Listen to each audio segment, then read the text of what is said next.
Olha, agora a gente vai voltar a falar sobre a lei da alienação parental, que foi criada para evitar possíveis abusos emocionais de crianças e adolescentes durante o processo de divórcio. Essa lei que completou 15 anos esta semana. Vamos voltar a falar com Douglas França. Então, Douglas, uma lei muito importante para evitar esses conflitos familiares.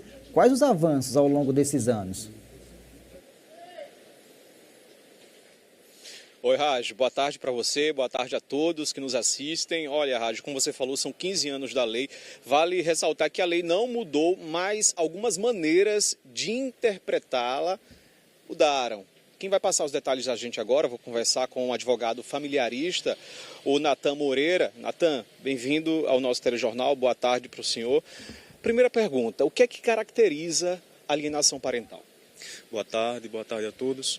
Bem, a alienação parental é a interferência psicológica promovida por um dos genitores, ou até mesmo pelo avô, pela avó, por quem detém o poder sobre aquela criança, contra o outro genitor, visando sempre o afastamento dessa criança com o outro genitor. Que tipo de atitude, por exemplo? A lei de alienação parental, ela tem um rol exemplificativo, ou seja, é um rol que não é taxativo, né?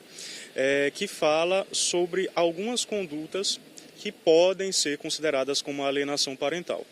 Como, por exemplo, falar mal de um dos genitores, falar mal do outro genitor para a criança, falar muitas vezes, né, sobre coisas que não dizem respeito àquela criança, na tentativa de afastar aqueles genitores, ou seja, fazer essa campanha de desqualificação, mudar de endereço, sem a necessidade, sem justificativa, sem comunicar ao outro genitor, impedir o acesso do genitor para essa criança, com essa criança. Então, são alguns exemplos que acontecem mais rotineiramente, que podem ser um indício de alienação parental. E quais foram as mudanças nessas maneiras de interpretar a lei que mudaram ao longo do tempo? À medida em que a sociedade vai evoluindo, as formas, os atos de alienação parental, eles também vão se transformando. Na época que a lei foi criada, a gente não tinha, por exemplo, WhatsApp, redes sociais, Instagram, de forma que nós temos hoje.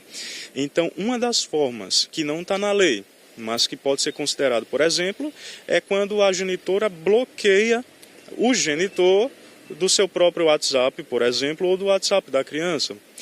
Algumas genitoras, eu digo isso porque 90%, infelizmente, da prática de alienação parental, ela acontece por parte da mãe contra o genitor, contra o pai.